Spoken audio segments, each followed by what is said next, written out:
Next up, we have item number 5, which is Assembly Bill 2395 by Mr. Lowe.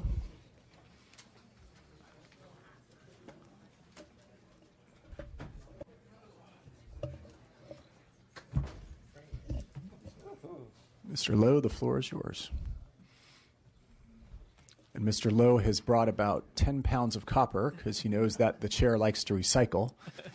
And well, I just want to make mention, with your permission, to be able to use props here, Mr. Chair. Sure. With the committee's acceptance. Well, thank you very much, Mr. Chair and members.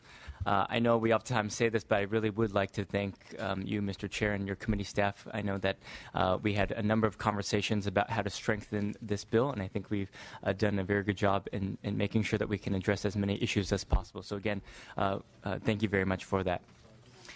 If you are using an iPhone, or if you text your family or friends, or if you regularly communicate on social media, which I know many of you do, you know firsthand that we all communicate in a different way, and it's dramatically changed over the past 40 years. As the internet has taken over the communications platform over the last century, the voice-only plain old telephone line, or POTS, is rapidly approaching irrelevance. The number of homes with these POTS-only lines in them is dropping each and every year. Since 1999, there has been an 85% decline in the number of homes using these landlines. And according to a new study, fewer than 1 in 10 residential households have these POTS lines anymore. There's another fact, which is that a majority of those folks in rural communities, like Mr. Dahle or the elderly, for example, are not those that have these POTS or landlines. It's actually the wealthy Californians who have the second or third lines in their homes that don't give any thought. These individuals don't give any thought to paying additionally for their phone bills each and every month. Most Californians have already made the transition to IP-enabled and mobile technologies. They are opting for newer, better, faster technologies that allow them to communicate with anyone, anywhere, any way they want. Yet, as we know, our state telecommunications law are still stuck in the past.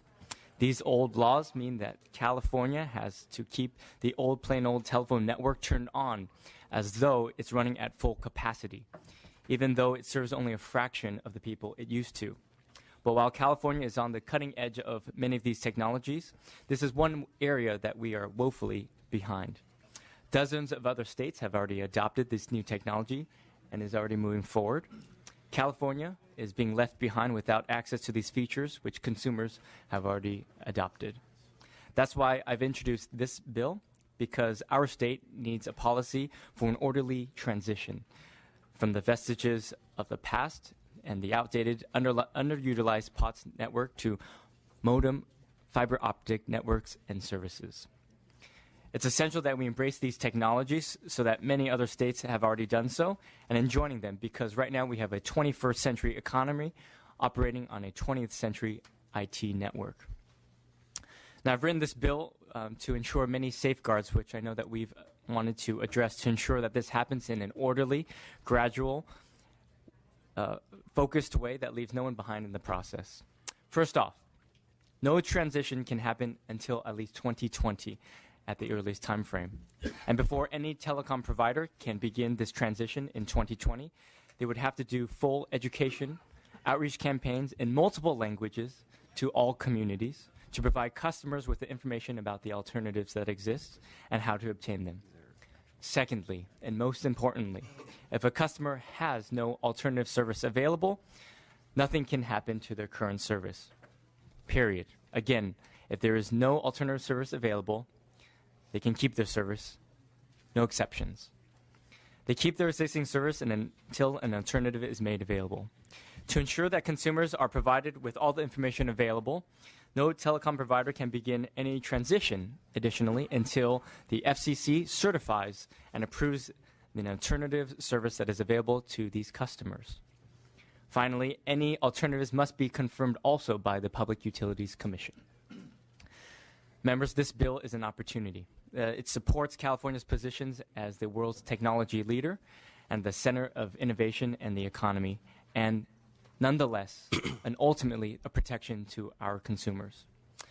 Now, I've brought with me a few individuals who wish to also speak in support of this bill. And first off, please allow me to introduce Ken McNeely, president of AT&T. Good afternoon, Mr. Chairman and members of the committee. I'm Ken McNeely, president of AT&T California, and thank you for allowing me to speak on behalf of this piece of legislation. AB 2395 is a long overdue effort to modernize California's century-old telecommunications policy to reflect the realities of the advanced technology revolution and the changing consumer marketplace. This bill is not, as some have described it, an IP transition measure. Because whether this bill becomes law or not, the IP transition is already underway. As Assemblyman Lowe says, 85% of California households and businesses have already made the decision on their own to switch from plain old telephone service to advanced technologies, and that number goes up every day.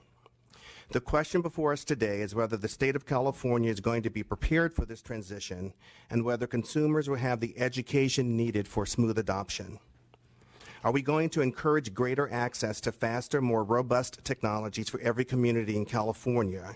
Or will we sit on the sidelines forcing investment in an outdated 1950s copper wire legacy network while keeping certain communities of California stranded on islands of antiquated dial tone technology? AT&T, which connects more Californians than any other company in the world, is currently making the largest telecommunications infrastructure investment in the history of our state, creates more jobs both directly and indirectly than any other company in the industry, and is proud to be the largest employer of a union workforce in the country and the only significant union employer in the wireless and IP space.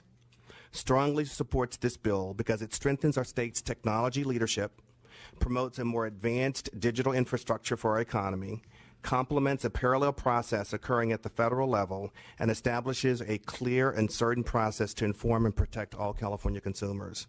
Make no mistake, under this bill, AT&T will continue to provide plain old copper network telephone service within its current footprint, wherever, to whomever, for as long as better choices are not available to a given customer.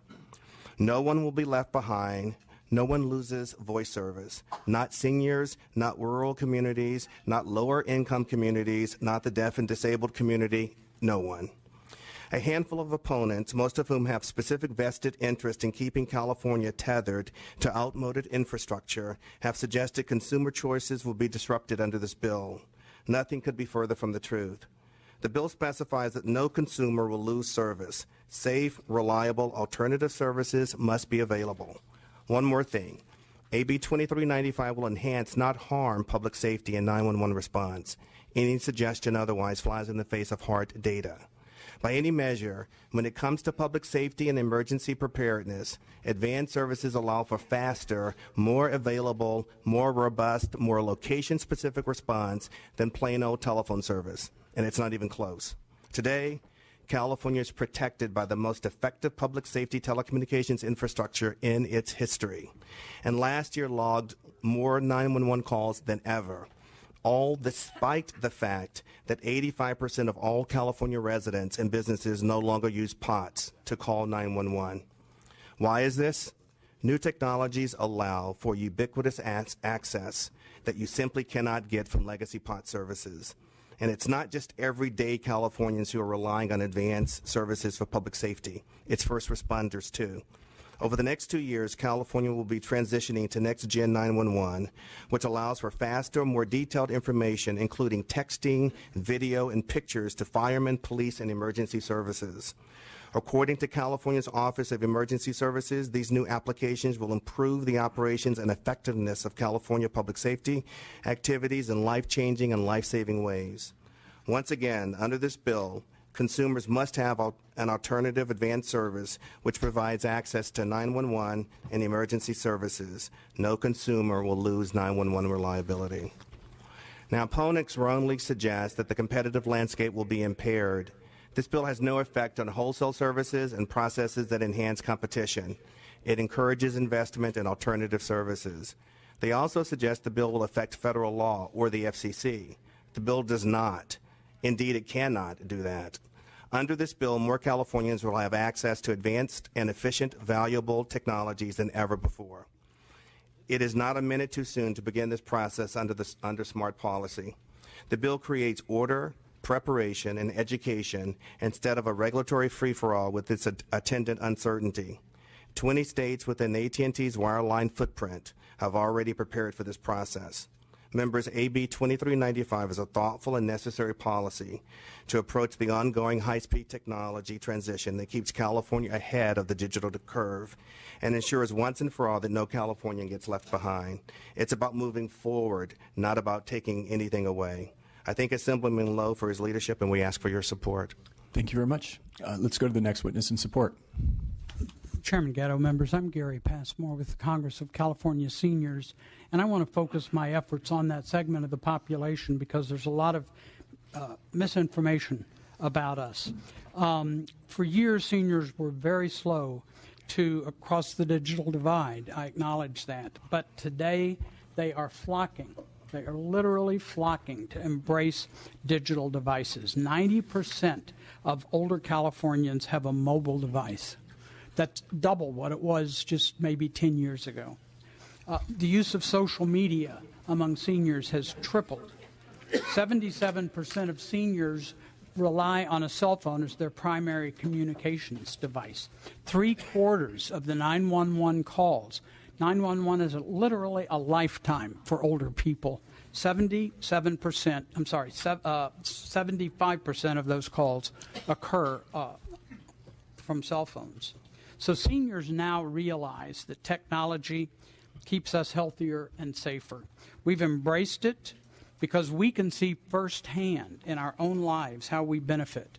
The ability to Skype a grandchild that may live halfway across the world. Tracking appointments, using telemedicine, which is essential, or using social media to stay in touch with friends that we've made over a lifetime. There are people who still see grandma sitting in a rocking chair maybe by her rotary phone, and they'll tell you she can't afford new technology.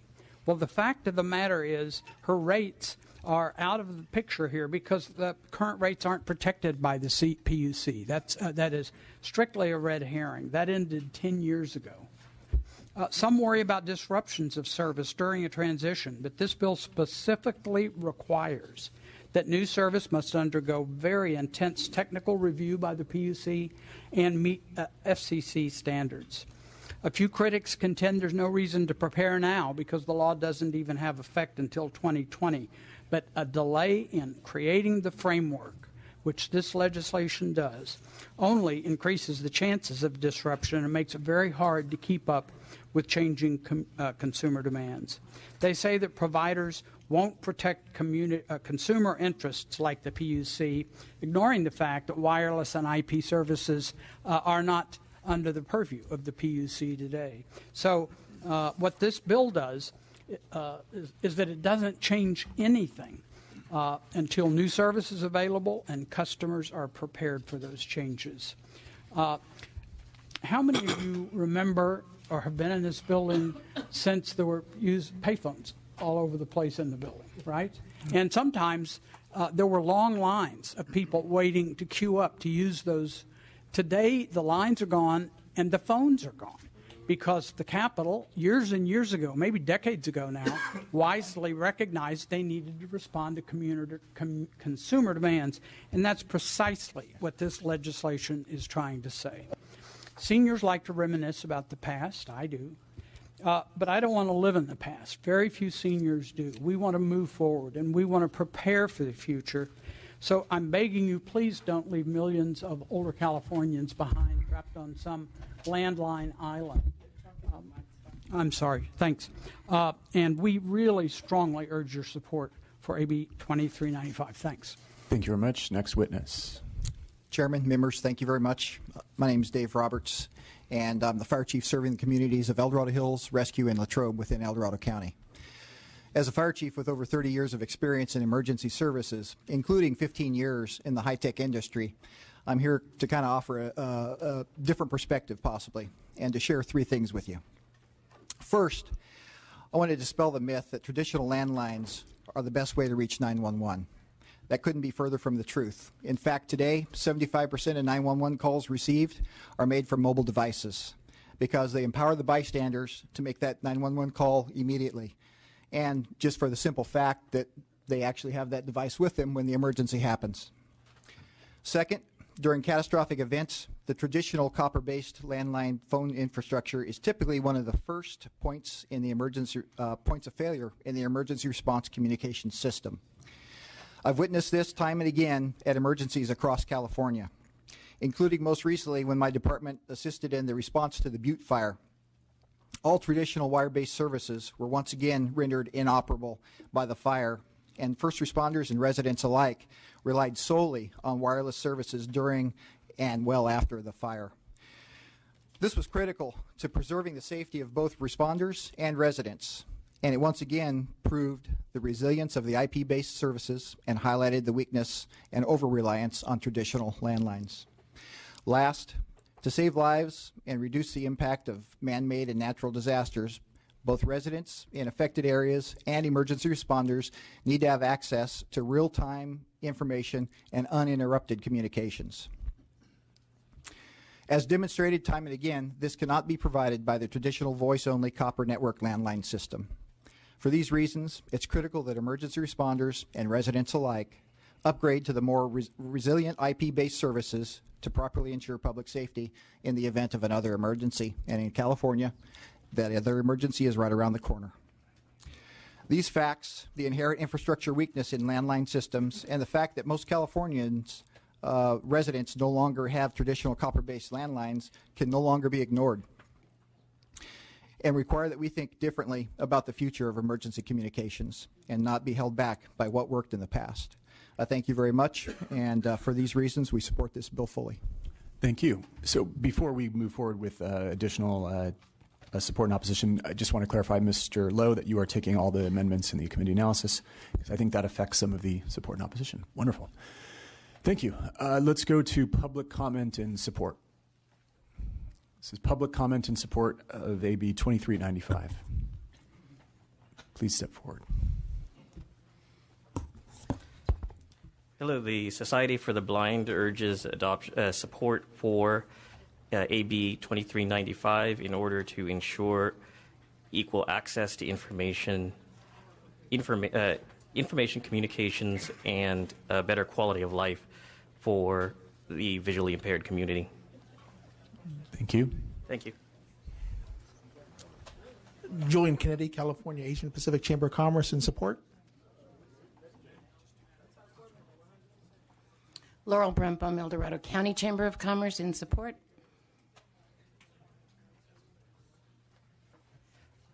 Representing Women's Intercultural Network, offering our support. Thank you. Mike Kobus, small business owner, El Dorado County. My business uses cell phones all the time. They're great. I urge your support. Kavion Pickett and my group, CCC, we all vote yes for your bill. Please stand. Got you. My name's Lisa Smoley, and I'm with Eschaton Foundation for Seniors, and we support the bill. And we have our group here as well supporting it. Thank you. Good afternoon, Thomas Reeves. I'm board member with the Modesto Chamber of Commerce, and the Modesto Chamber of Commerce does agree and concur with this bill, and we urge your support. Thank you. Good afternoon. My name is Lucille Back, and I represent CCN and APAPA, and we are in support of the bill. Thank you. Good afternoon. My name is Liliana de Monge. I'm a small business owner in Southern California, and I also support AB 2395 so that we can help to work towards bridging the digital divide. Good afternoon. Angie Minetti with the California Retailers Association, also in support. Thank you. Good afternoon. Gina Lujan, Hacker Lab, and for Operation Innovate, and we support. Greg DeGere with the ARC and United Cerebral Palsy California Collaboration, a coalition of people with intellectual and all developmental disabilities and their families, friends, and service providers, and we support the bill and thank Mr. Lowe for his leadership. Bob Gutierrez, Vice Chair of the California Hispanic Chamber of Commerce and the President-elect of the San Joaquin Hispanic Chamber of Commerce, in support of this bill for small business. Thank you. Richard Fitzmaurice, the ARC of Alameda County. We serve people with special needs, and we support this bill. Digital access, easy digital access, is critical for our population group. Thanks. Good afternoon, John Doherty on behalf of TechNet, in support. Good afternoon, Dion Nugent, Garden Valley Fire Protection District, in support of this bill. Good afternoon, Sylvester Aguilar. I'm the current president of the San Joaquin County Hispanic Chamber of Commerce, here to tell you that we're in full support of this bill. Thank you. Good afternoon, I'm Kish Rajan with Cal Innovates, where our mantra is innovation empowering people, here in support. Nicole Rice, California Manufacturers and Technology Association, also in support. Hello, I'm Malachi Sekou Amen, President and CEO of the California Urban Partnership. Our mission is to build economic security in low-income communities and communities of color. We're in support of AB 2395. Stephanie Nguyen, Asian Resources. We represent the immigrant, low-income, limited English refugee community, and we are in support of this. Kathleen Soriano from the Sacramento Asian Pacific Chamber of Commerce, in full support. Thank you. Valerie Nero for the California Chamber of Commerce, in support. Teresa Favuzzi from the California Foundation for Independent Living Centers, and we're in full support. Thank you. Hi, Jean Cadallo, Executive Vice President of OCA Sacramento, and we support. Hi, my name is Cassandra Jennings. I'm President and CEO of the Greater Sacramento Area, Greater Sacramento Urban League, and we represent 6 counties. We represent underserved communities in economic development and employment and training to have communities become self-reliant. We are in support of this bill. Thank you. Hello, my name is Kathy Rodriguez. I'm the President and CEO for the Sacramento Hispanic Chamber of Commerce, and I'm here in support of this bill. Jamie Malhire with the Child Abuse Prevention Center, in strong support of this bill. Thank you. My name is Toney Runnion from the California State NAACP, and we're in support. Good afternoon, Cornelius Burke with the Bay Area Council, representing the Bay Area Business Community, in strong support of this bill. Chris Rosa on behalf of the Silicon Valley Leadership Group, in support. Oferman, President of TOFA of Sacramento, serving the Pacific Islander community in the Sacramento region. We are in support of this bill. Thank you. Marianne Ellison, representing Flowering Hope, Executive Director, but also partner with Women's Intercultural Network, and we are also in support of the bill. Thank you. Jasmine Casas on behalf of St. John's Program for Real Change, in support of the bill. Thank you. Hello. Olga Ivanikov with Council for Cross-Cultural Affairs, representing low-income Russian and Ukrainian communities, full support of the bill. Good afternoon, Dr. Jim Cooler with the California Center for Youth Development and Health Promotion and the California Friday Night Live Network. And on behalf of young people in 50 of our 58 communities, we support the advancement of positive telecommunication opportunities. Friendly reminder that there's no applause allowed in committee. But if there's anyone else who wants to speak in support, you can just stand up and we'll recognize you. But going once, going twice. All right, let's go to witnesses in opposition. Please come forward to the table.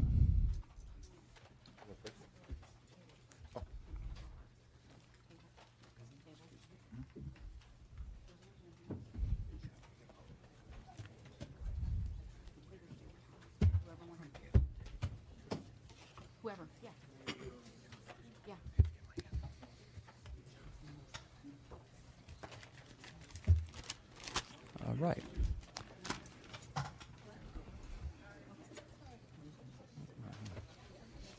All right, the floor is yours. Go ahead, sir. Good afternoon, Chairman Gatto and members of the committee. Thank you for the opportunity to testify today.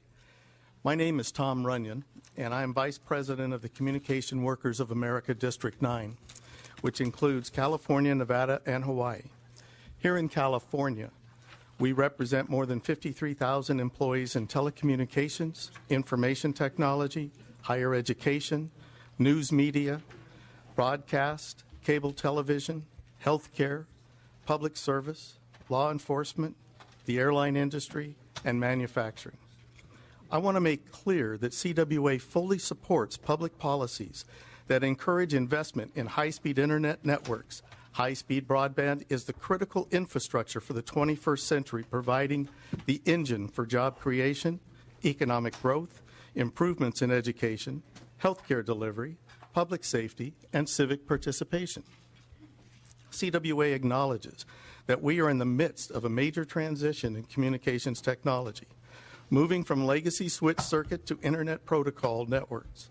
This transition promises many benefits, but only if we continue to protect the core values of the communications policy: universal service, consumer protection, public safety, competition, and unfortunately, AB 2395 as currently drafted abandons those values.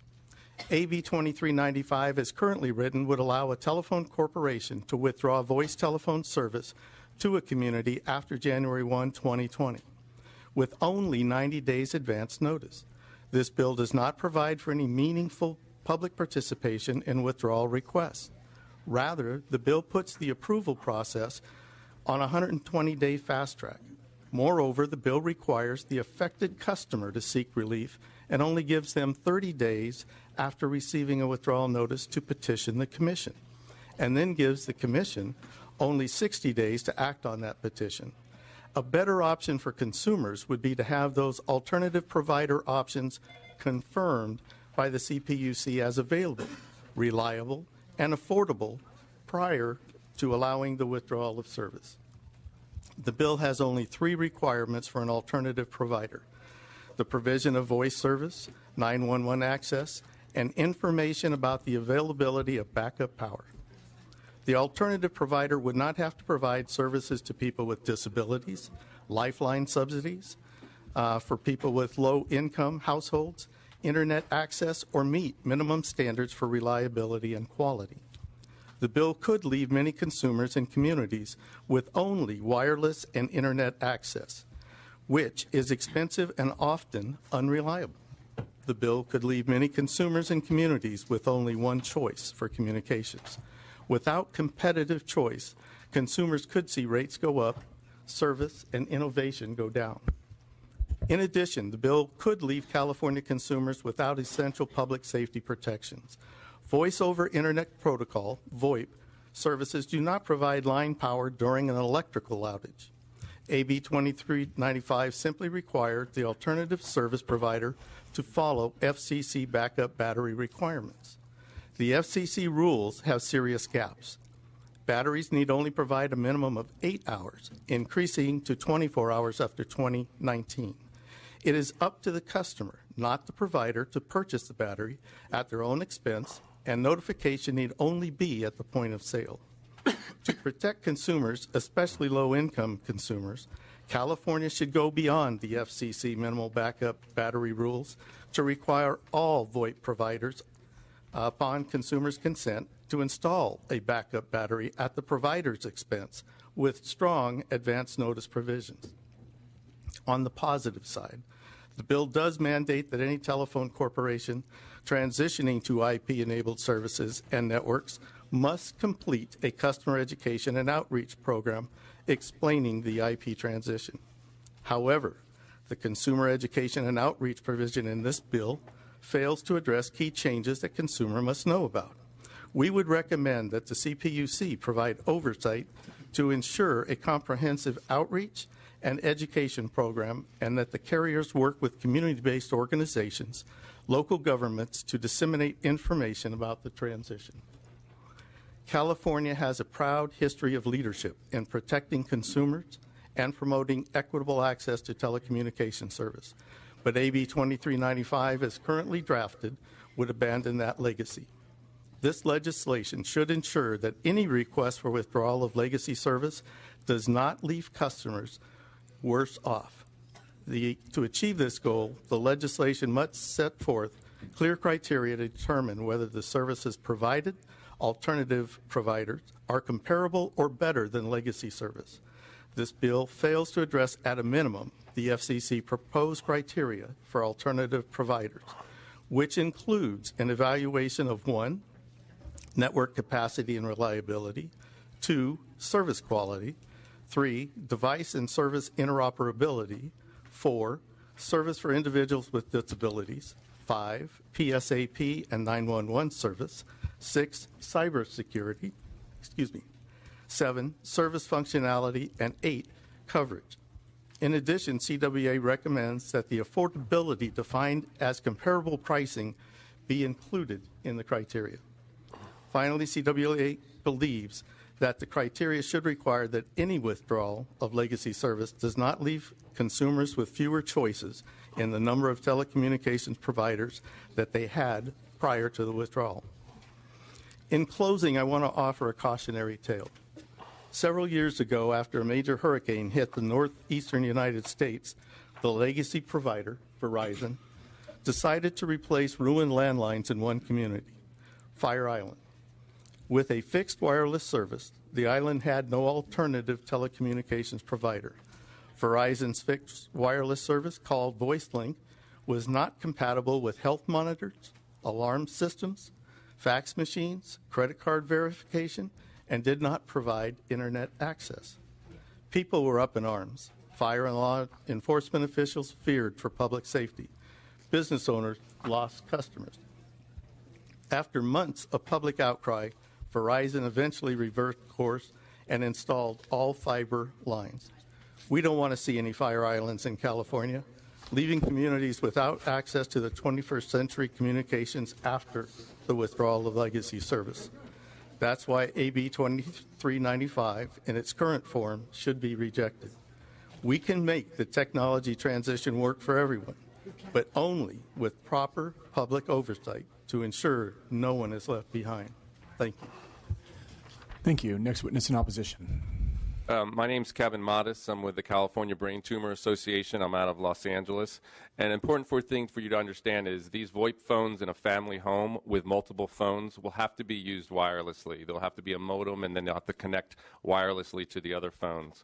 The problem with this is these portable phones are in the same studies as cell phones, showing an increased risk of cancer, neurological problems, electrohypersensitivity, reproductive harm, immune system disorders. And in front of you, I put a Wall Street Journal article where Verizon admits in their annual SEC filings that they may have to pay significant damages and settlements to dozens of victims who have developed brain tumors from using their wireless phone. And again, these portable phones that will be used in everyone's home, will be forced to be used in everyone's home, are in the same studies showing the same effects. While visiting 5 of your assembly members' offices, I ran into 4 brain tumors. That's quite a number. Brain tumors are now the #1 killer of children 15 to 19, and one of the top 3 killers for people 15 to 39. What's interesting is the other 2 are thyroid tumors that also get a lot of radiation exposure from cell phones, and testicular cancer, where people are carrying their cell phones in their pockets. In front of you, I've also included 2 studies showing the mechanism. We now have the mechanism of how wireless radiation causes cancer.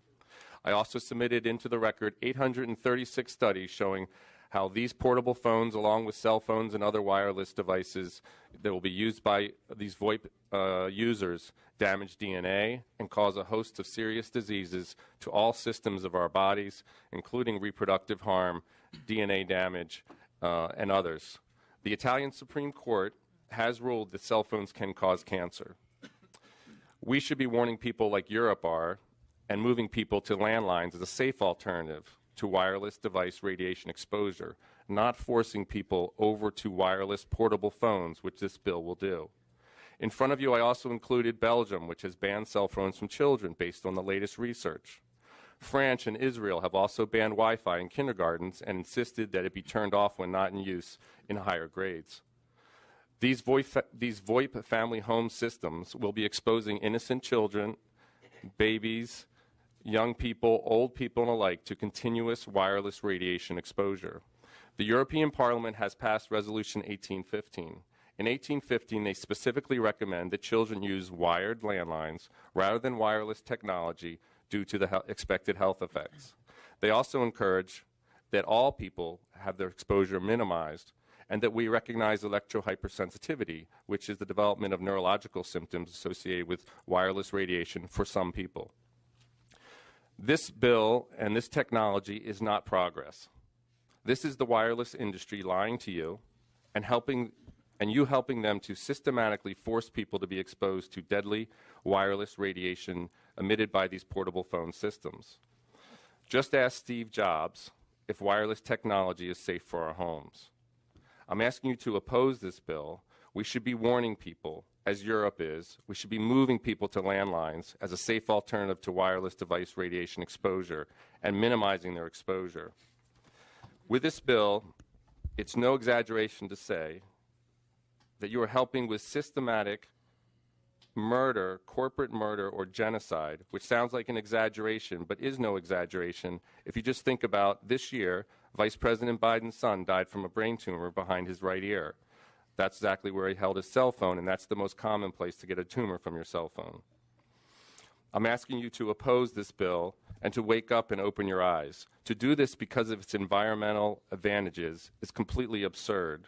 This is the greatest health and environmental hazard of our time, and the hazard has been hidden by the wireless industry very successfully due to their resources and people in positions of power. The FCC, who monitor these exposure, is all wireless industry people. The new chairman of the FCC is the former CEO of the CTIA, the Wireless Trade Organization.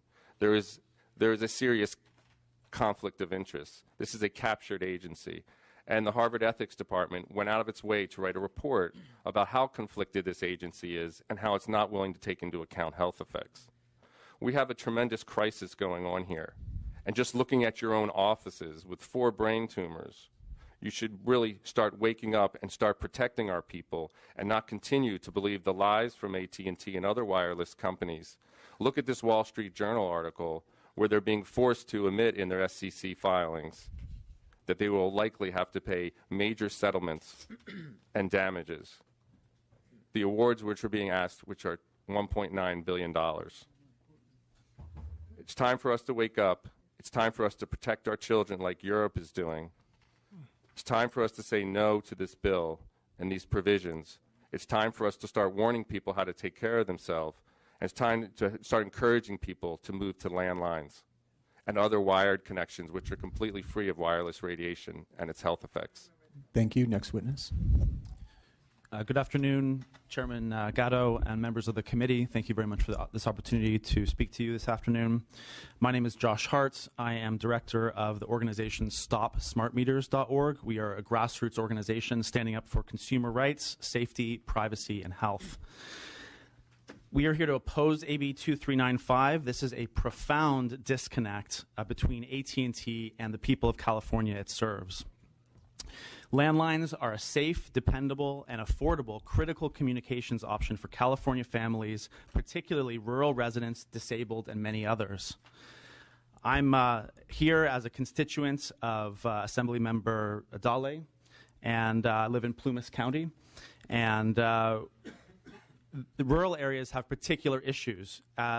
You may not understand these issues living in an urban area and being solely dependent on a cell phone, but many, many people out in rural areas are dependent on safe and reliable landlines. For example, in our house, I try to use Skype and it disconnects within a minute or two. It's virtually impossible to have a business conversation using Skype or other VoIP technology.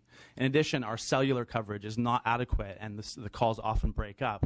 I couldn't even use a cell phone even if I wanted to because I'm electrohypersensitive and I get headaches when I try to use it. Literally, I cannot do it. I would be one of the many millions left behind if this bill passes.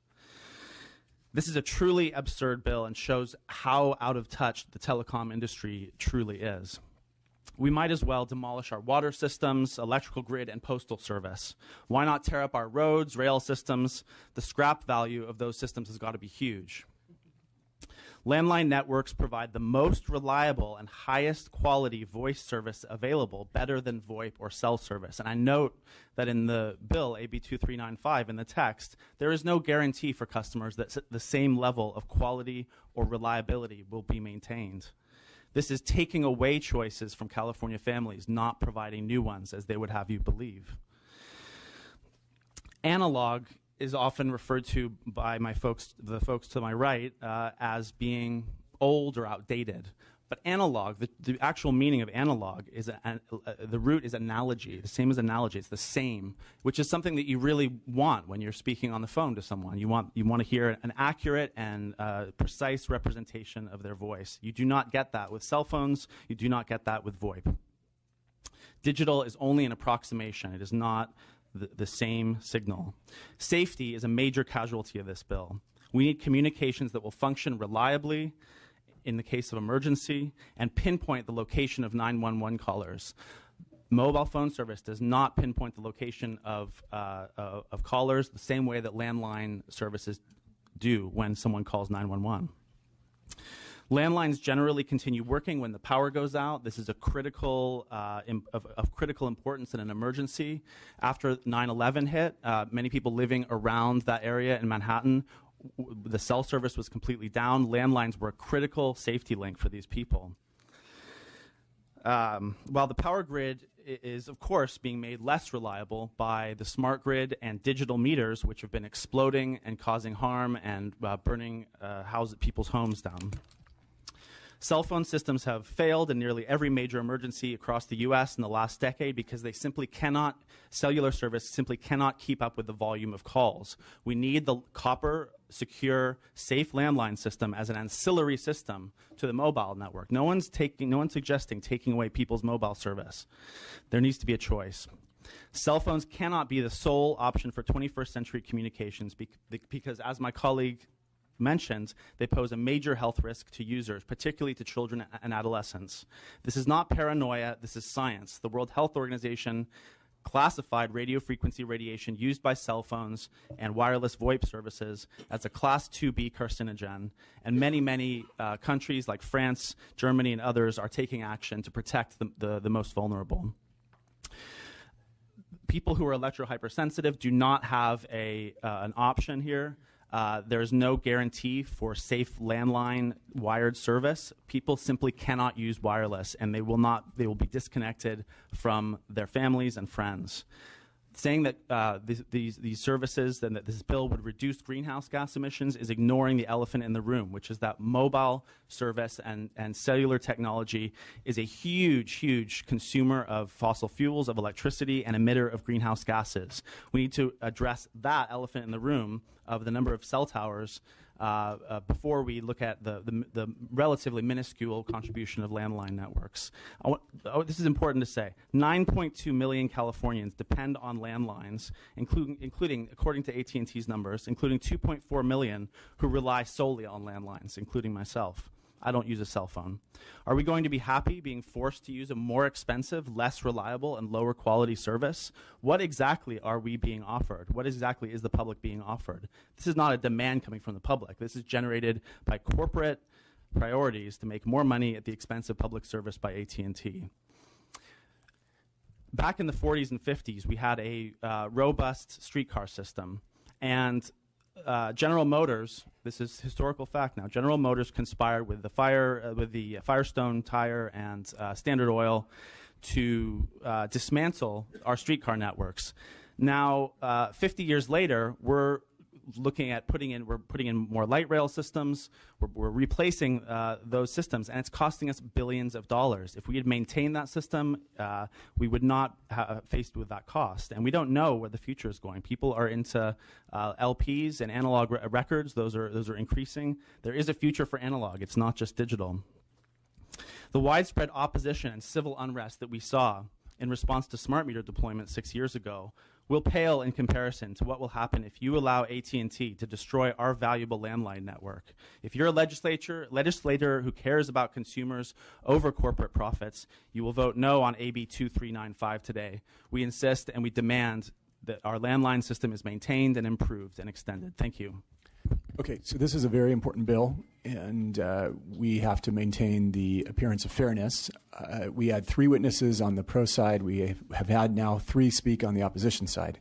But I was told by the sergeants that one of the gentlemen who just spoke jumped the gun and that one of the main witnesses has not had a chance to speak. And this is the gentleman from Turn. So we're going to allow the gentleman from Turn to speak. And after that, we're going to go to public comment in opposition. So the floor is yours. Thank you, Chairman Gatto. Appreciate that. My name is Mark Toney. I am the Executive Director of Turn, the Utility Reform Network. The promise of universal access is that society is stronger when everybody is connected by voice and broadband to health care, education, employment, emergency services, and to each other. AB 2395 sacrifices the principle of universal service on the altar of AT&T profits. What AT&T doesn't want you to know may be critically important. AT&T doesn't want you to see the maps that show how many of the 10 million copper lines that are in use today, how many of the 4 million DSL broadband customers are in each of your districts. AT&T doesn't want you to see the reports about the customers left behind without phone and broadband service in their IB transition pilot projects in Alabama and Florida. AT&T doesn't want you to know that without minimum standards enforced by the California Public Utilities Commission, you will jeopardize reliability of service, access to 911 during emergencies and power outages, consumer protections, deaf and disabled service. This bill is simply not needed. It's not needed for a roadmap for IP transition. The FCC already has a major proceeding on IP transition, which is gathering data, conducting pilot projects, and experiments to make sure no one gets left behind. The California Public Utilities Commission is doing a competition study now that's looking at what alternatives people have to voice, which includes IP, wireless, and other services. And AT&T is just trying to bypass the FCC and CPUC processes that are ongoing right now. This bill is not needed for AT&T to get out of copper landline business. I understand that they'd like to, but there's a right way to do that and a wrong way to do that. The right way is they could follow the example of Verizon, who also said they want to get out of landline, and they won CPUC approval to sell landlines to Frontier in a way that guarantees continuity of service and preserves customer choice. AB 2395 is for policymakers a moment of truth to stand up for vulnerable communities. I'm asking you to stand up for the 713,000 Lifeline households who are now using landline service, for seniors who depend heavily on plain old telephone service, Californians with disabilities who depend on landlines for health monitoring, phone service for deaf customers, and unlimited toll-free access for public services for people who are deaf and hearing disabled. The 10 million customers, voice customers, and 4 million DSL customers who depend on the copper network, all the Californians who depend on the CPUC to protect consumers by holding telephone companies accountable for reliable service. And I think it's important for you to stand up for the principle that profound paradigm shifts in policy should be negotiated by all interested stakeholders, just like what happened with AB 327 rate reform, when consumers, utilities, and CPUC work together to bring to the legislature a consensus proposal. What I am asking you today is not to let one company, AT&T, dictate the terms of the IP transition. Thank you. Thank you. So we're now going to go to public comment and opposition. My name is John Talbot. I'm a blue-collar worker for AT&T in the North Bay. I see 3 things that AT&T gets out of this bill.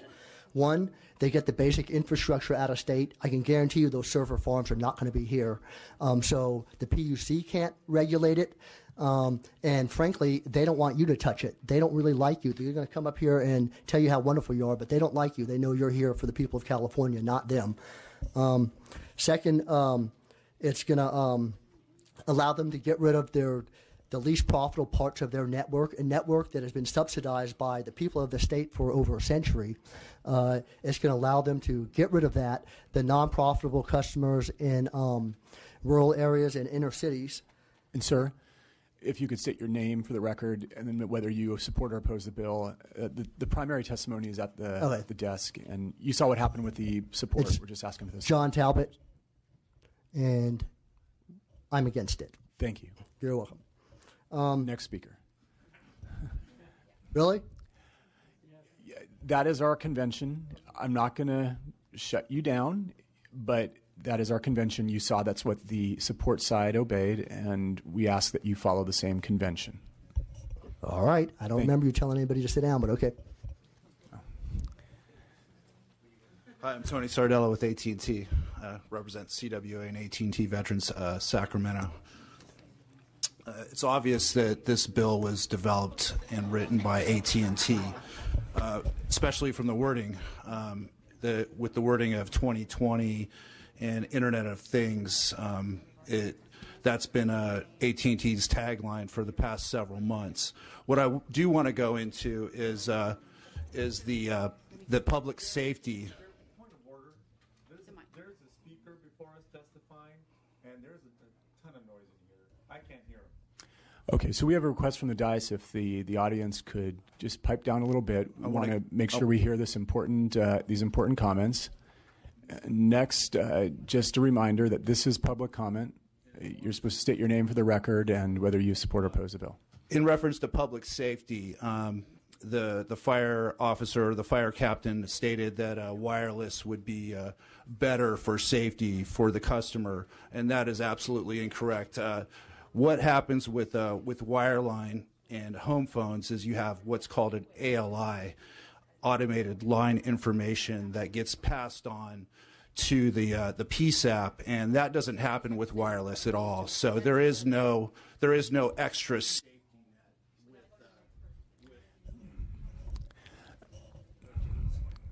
Again, I want to thank I want to thank everybody who came up here.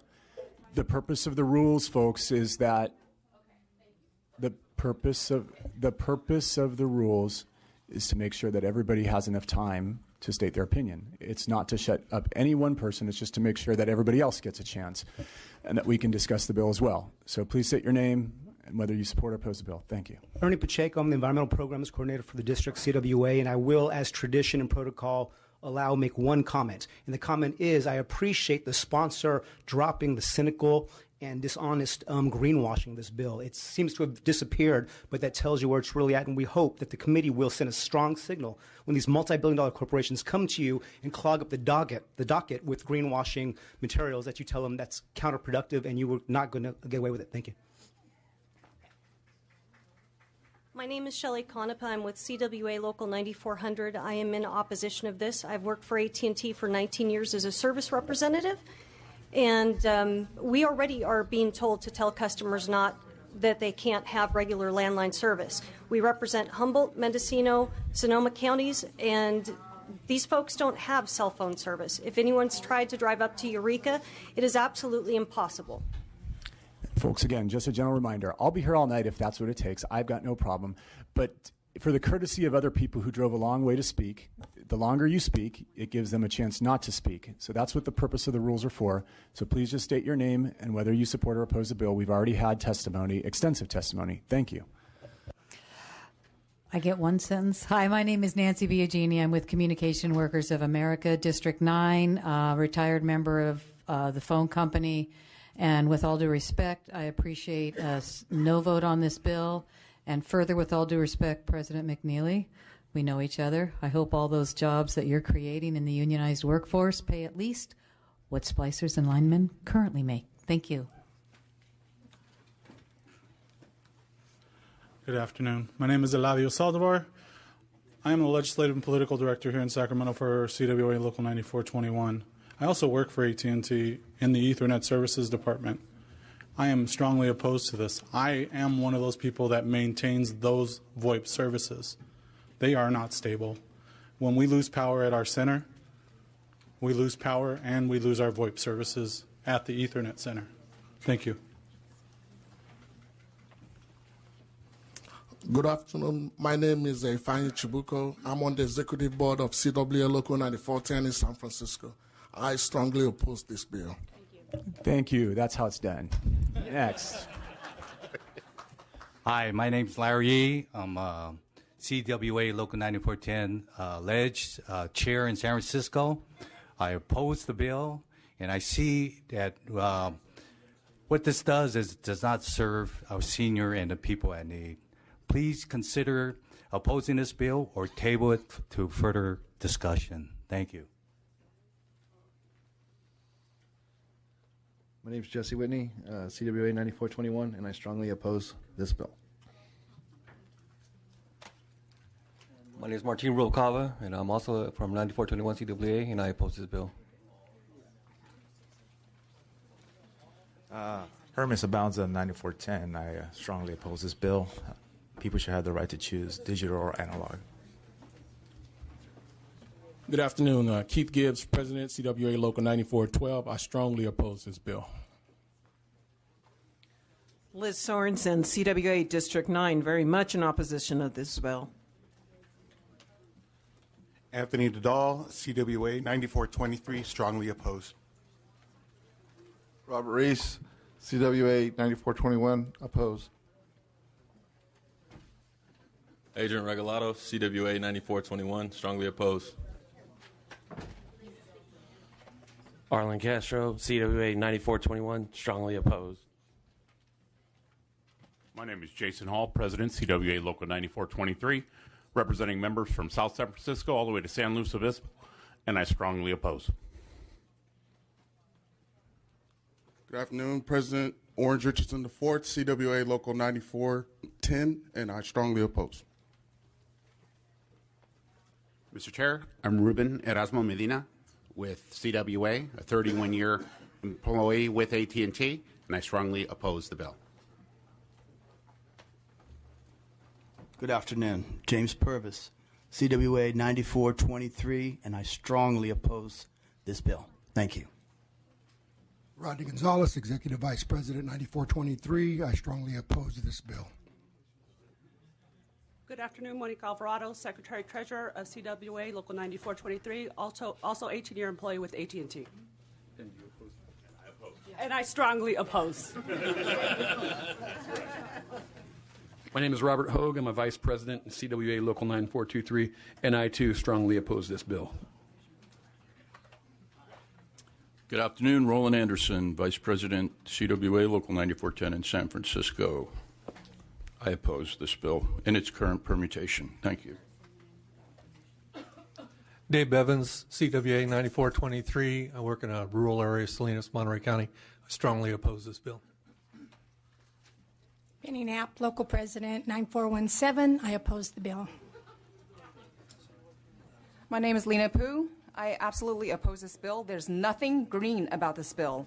We absolutely need to keep our landlines. This is an infrastructure that works, has worked, and will continue to work for us. We cannot let money dictate what is absolutely safe for our community, our environment, our natural environment, and our biology. We cannot encourage this cell wireless infrastructure to be promoted.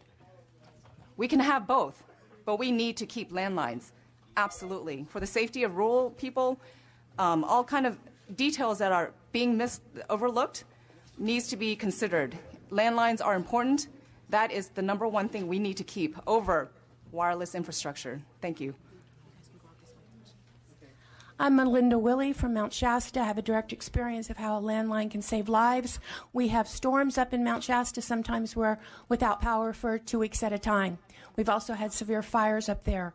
Cell phones do not work when we have our storms. Computers don't work when we have our storms. The only way to get help is by a landline. It's safe. We know that it's going to work. It's reliable. Cell phones do not do that. Also, we have quite a few people that are electrosensitive, and they cannot use anything but a landline. Also, when they put VoIP in some of the houses, the technology doesn't cross over with Hewlett-Packard and with Brothers. They're not up to date on it, and so fax machines will no longer work. So I say no on this bill and have a direct experience of why from the storms in Mount Shasta. Thank you. Hello, my name is Brian with CWA 9400 up in the north, and I strongly oppose this bill. Please help save our jobs. I'm a maintenance splicer for AT&T and take a lot of pride in my work. So please help us stay employed. Thank you. Thank you, Mr. Chair. Members, Mitch Seaman with the California Labor Federation, also in opposition. John Menti, CWA 9423. I strongly oppose this. Thank you. Jason Child, CWA 9423, and I strongly oppose.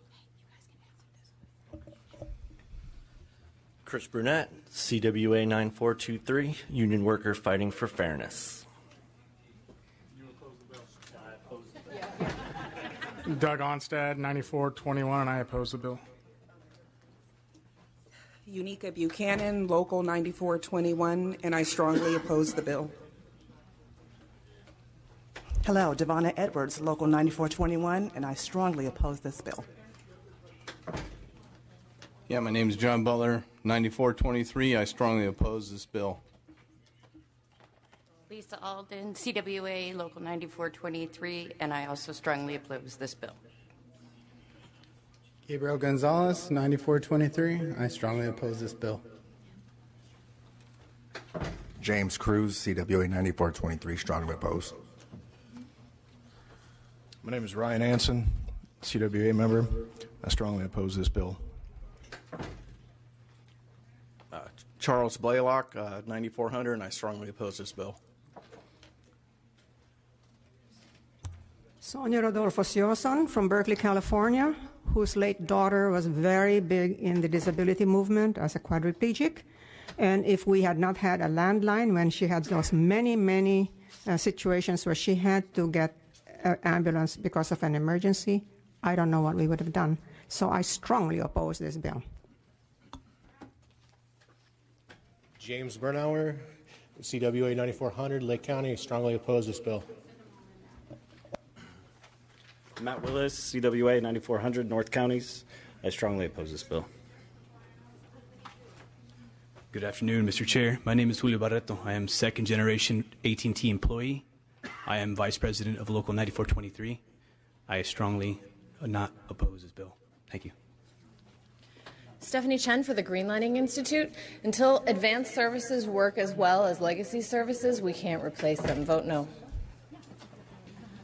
Aaron Lewis for the Consumer Federation of California, strongly in opposition. This bill circumvents current federal and state processes and does not provide adequate consumer protection. Thank you.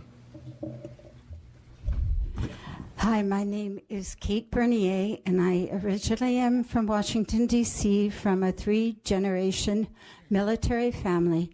I strongly oppose this bill for other reasons, which they're passing around, on the hackability of wireless. And I think you guys are crazy to be even considering this. We're going to be hacked. Thank you.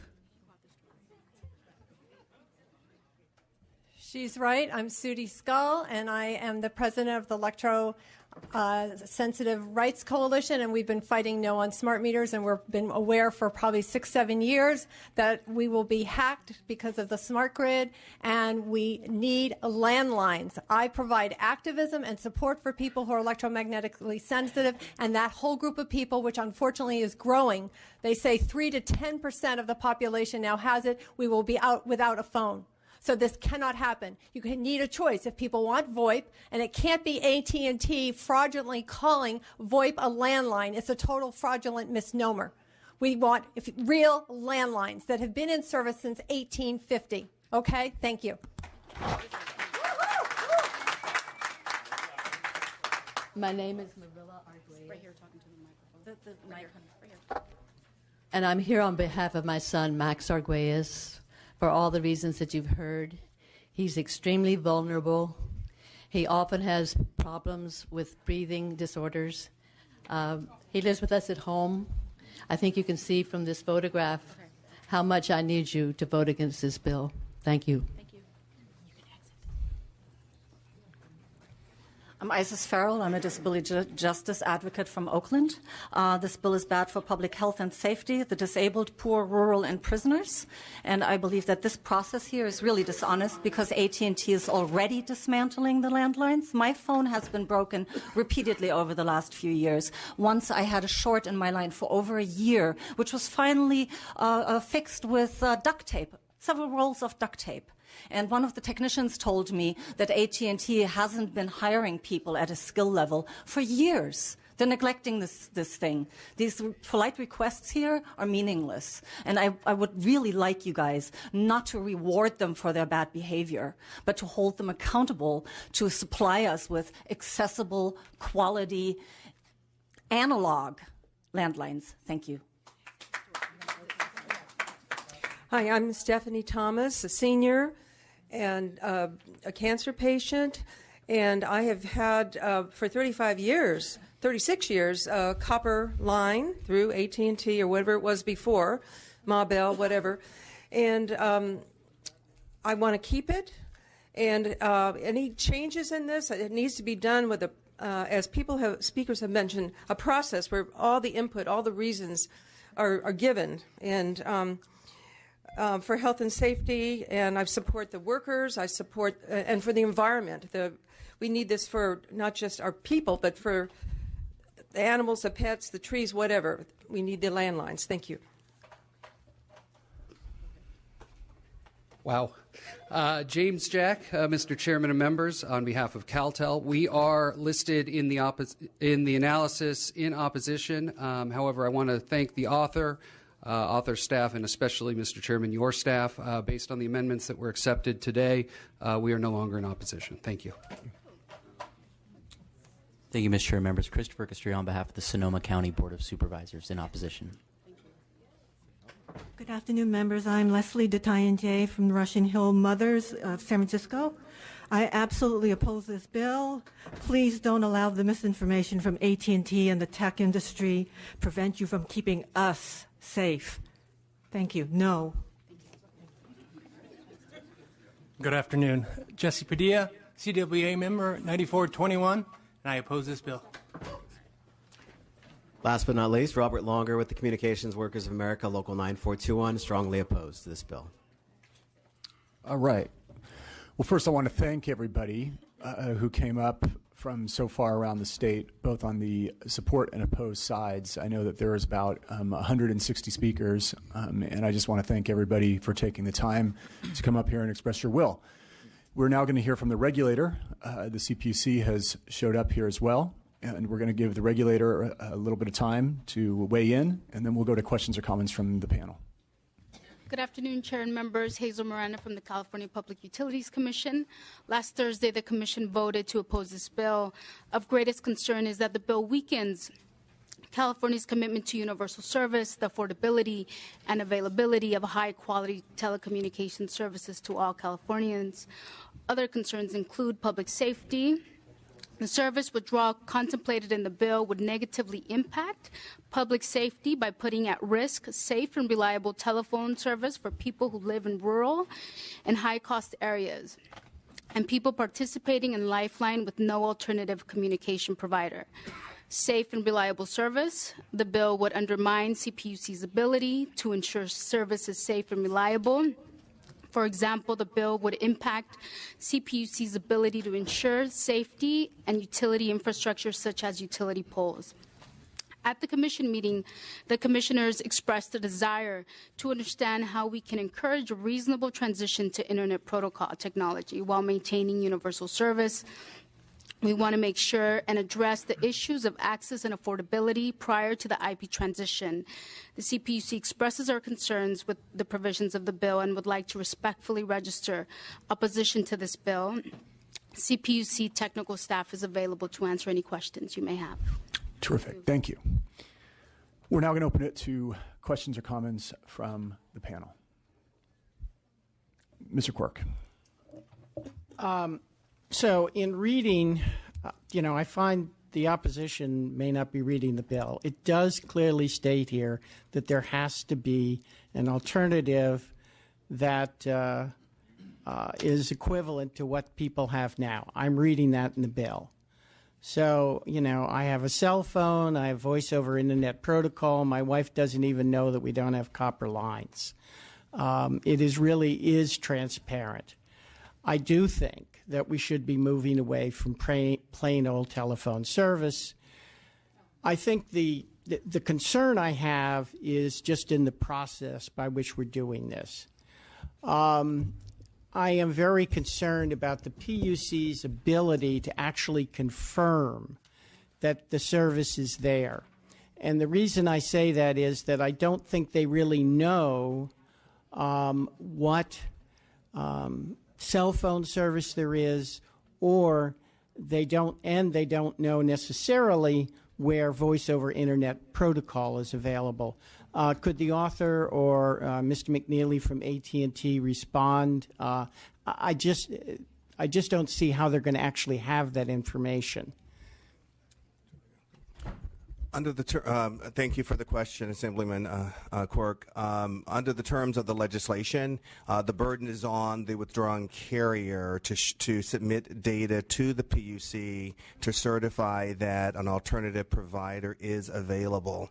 And that's the initial step and must be done prior to the withdrawal of any service, and then the PUC would have a period of time, and that's by regularly available data that would be submitted to the Public Utility Commission. All right. So the trouble is we had the head of the PUC here. He said he can't even do the things he's being asked to do now. And the question is whether or not they have the bandwidth to do this. I also think it gets more difficult when you get to the point where service is withdrawn. Let's say there's an elderly person, they're in a nursing home for 31 days. They get back, and for some reason, despite your best efforts and the PUC effort, they've missed that 30-day window and they don't have service. So what would happen? And suppose there are 10,000 people who were away on vacation or simply didn't read their mail. I'm not sure the PUC has the bandwidth to look at all of those in the requisite 60 days. Again, a very good question. Let me explain the way the process would work and the way it's worked in other states. When we talk in terms of terminating service, we're not actually talking about a particular service to one person's home. The service runs out of a wire center, a central office. You're familiar with the one down on J Street. Those central offices provide services to hundreds of thousands of customers.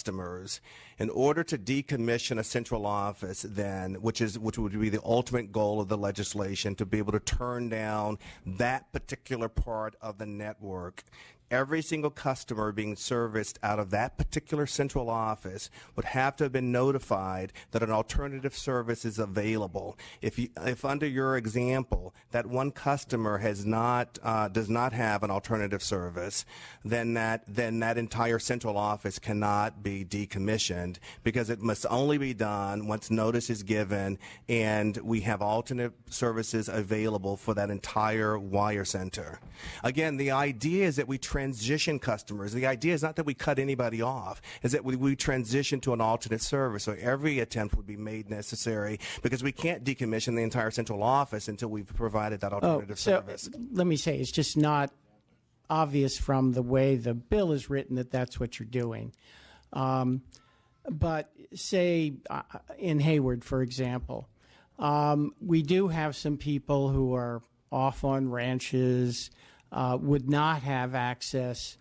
They could be the 2 or 3 people or the 100 people who we think are being served.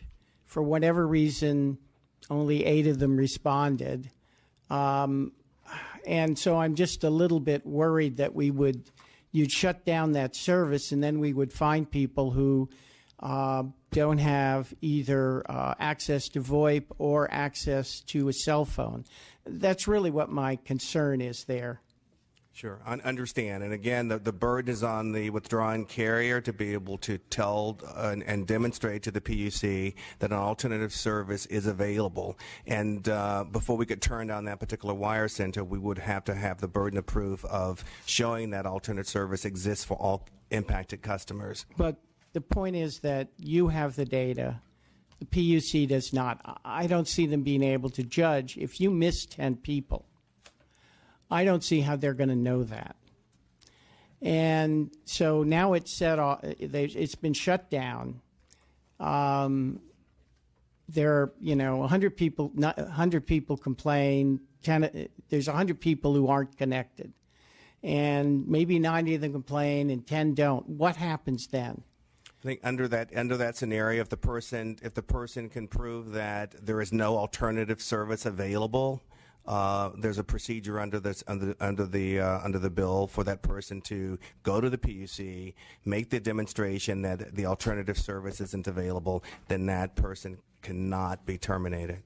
Well, but they've been terminated already because nobody realized that they, including the people who were there, realized they wouldn't have service. Right. What I'm looking for is a guarantee that even if people don't complain for the 30 days, that you're going to make sure that they have service. Well, absolutely. I think, Assemblyman, the process, again, is not to terminate service, but to transition. So I agree. All right. So can you then agree with the author to make sure there is something in the bill that guarantees, even if people are letting you know late, that they have an easy way to show that they don't have service and that you can guarantee that you will bring them on again? That, to me, would be enough for me to support the bill. That's consistent with my intent, yes, certainly. All right, so the bill does need to be fixed. I'm going to be willing to help it go ahead now, but the author has an office next to mine, and I'll definitely be working with him and making sure we get that guarantee in there. Thank you. Thank you. We're going to go to Mr. Hadley, followed by Mr. Obernolte. Thank you, Mr. Chair. Thank you for bringing this forward for discussion. It is a very serious issue. I really want to focus my questions on two areas. The first is there's this much discussed statistic that 85% of copper pot service has transitioned. And what I'd like to understand within that number is how much of that has transitioned to wireless and how much of that has transitioned to IP-based wireline services. I do think that there are real issues around the reliability of wireless versus a wireline-based service, even if it is an IP-based service. And I just want to understand how that number breaks down. Sure, interesting. A good question. Thank you, Assemblyman. We have we've shown, as you said, 85% decline in the POTS lines over the last few years.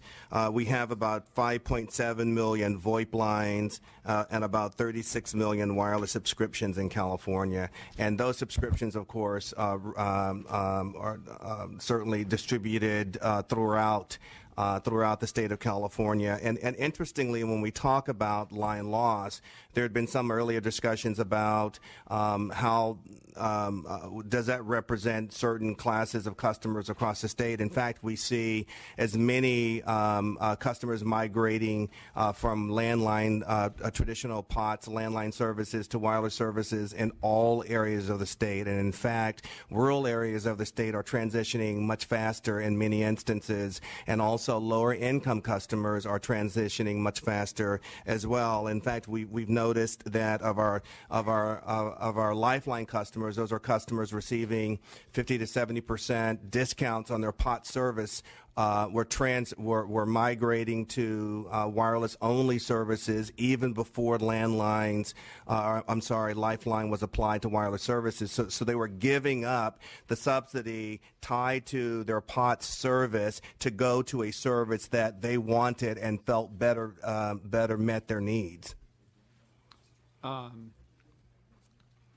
So related to that, there's a big, this is a big network architecture question, but the necessary standard for a wireless service delivery is different when there is a wireline backup than when there's not. Many of us live a life where we use our wireless service for the vast majority of our calls, but if we are in a bad spot, we'll wait and make that call on our landline, or we'll adjust our lives some other way.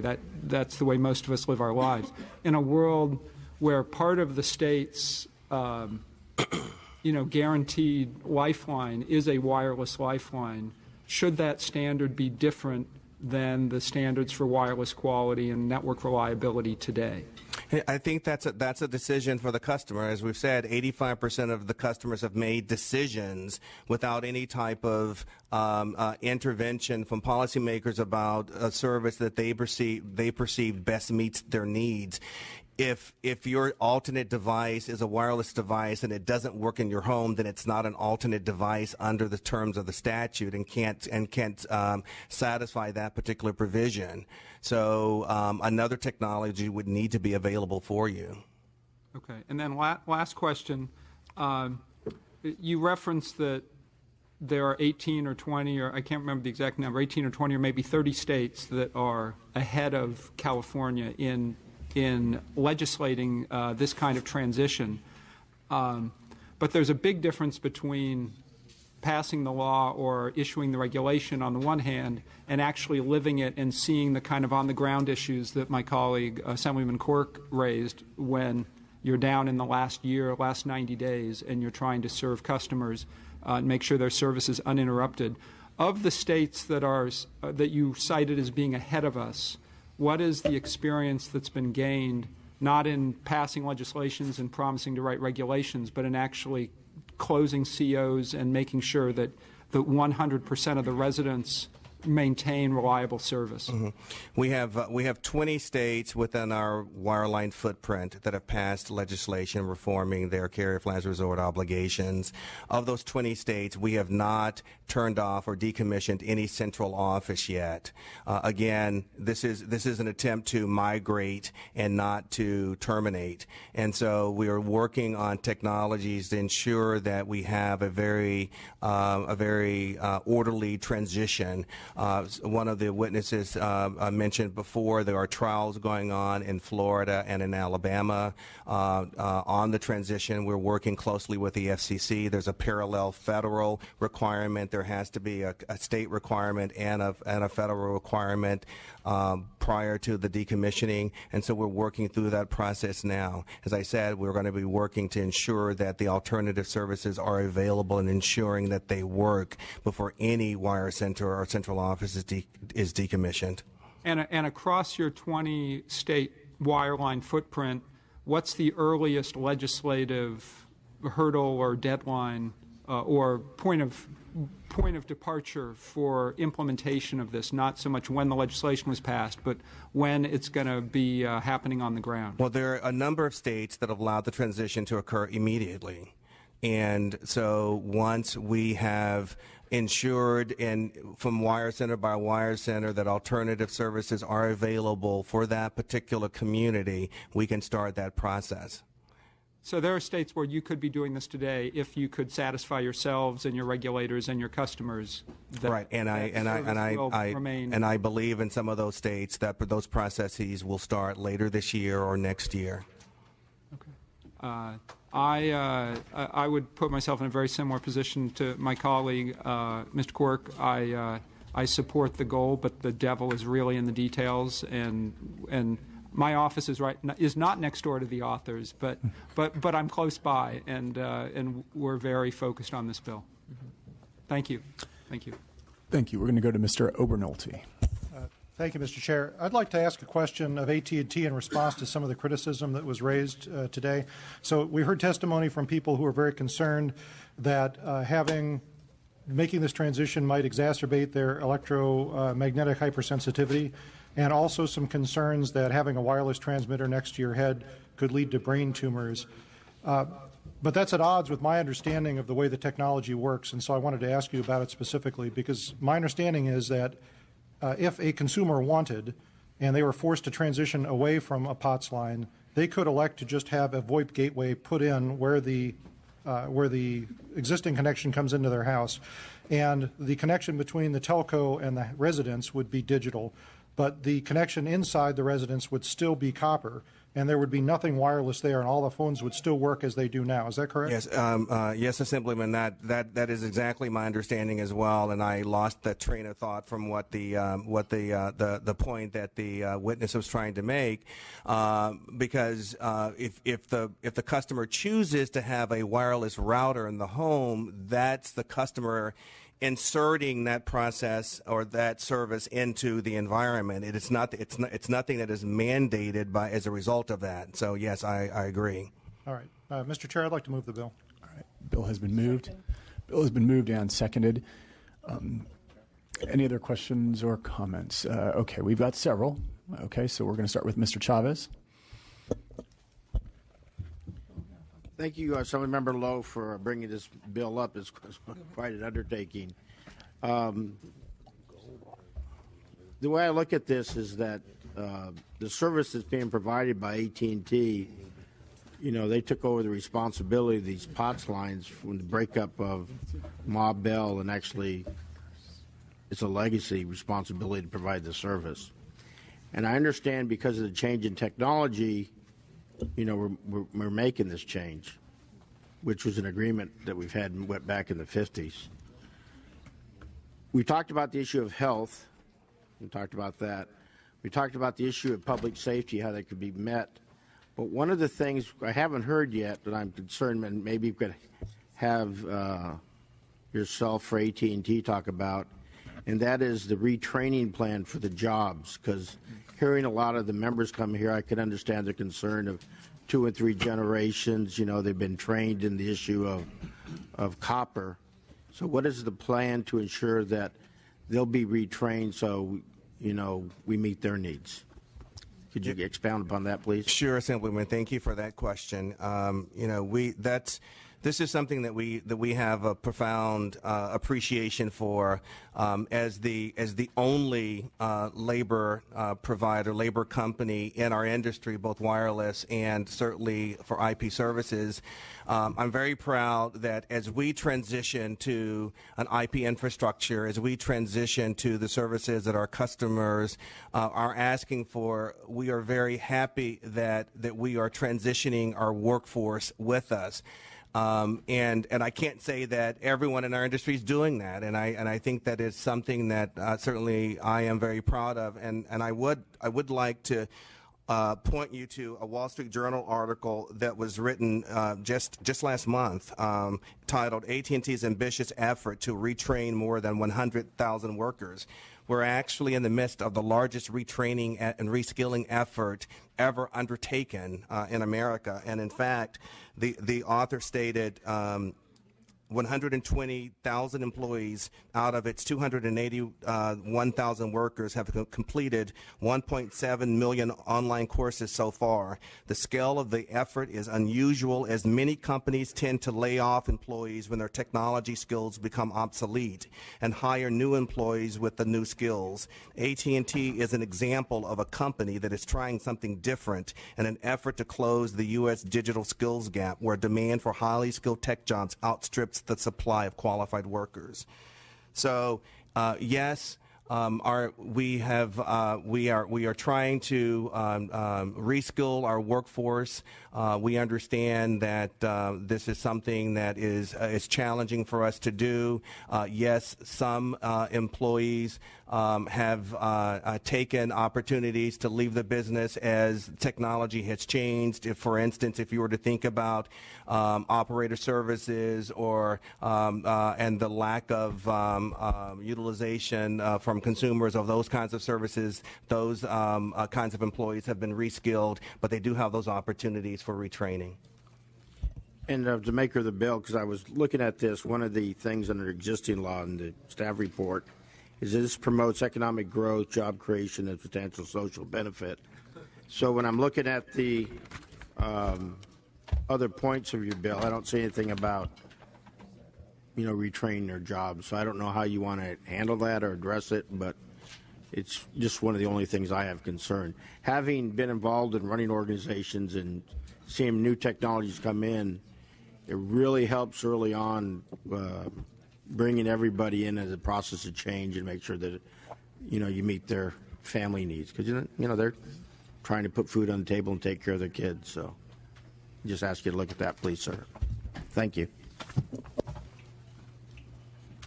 All right. Mr. Ting has a question. Thank you, Mr. Chair. Mr. Lowe, thank you very much for bringing the bill forward. I also want to echo and just thank the chairman, the committee staff. I think many of the amendments that you've taken today do address some of the concerns I have. I would also like to echo Mr. Quirk's comments about just making sure that as the 700,000 customers who still have landlines are being transitioned, that they are guaranteed that service. One particular area that I wanted to ask about was on that 120-day clock around the CPUC, and that the CPUC must act. Otherwise, if they don't act, then it's the decision is determined to be just in place. So I guess going back to Mr. Quirk's question, if the CPUC is not acting, not because they've agreed to the decision, but because just of the lack of resources, what sort of situation does that? What alternative do we have, or how would we be able to resolve that situation if it were brought to our attention?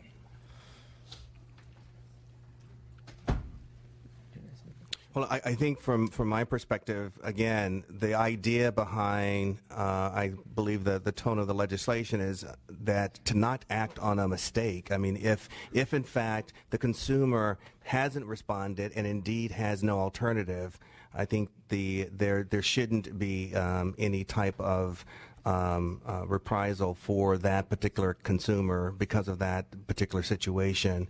Again, the idea is to transfer, not to disconnect.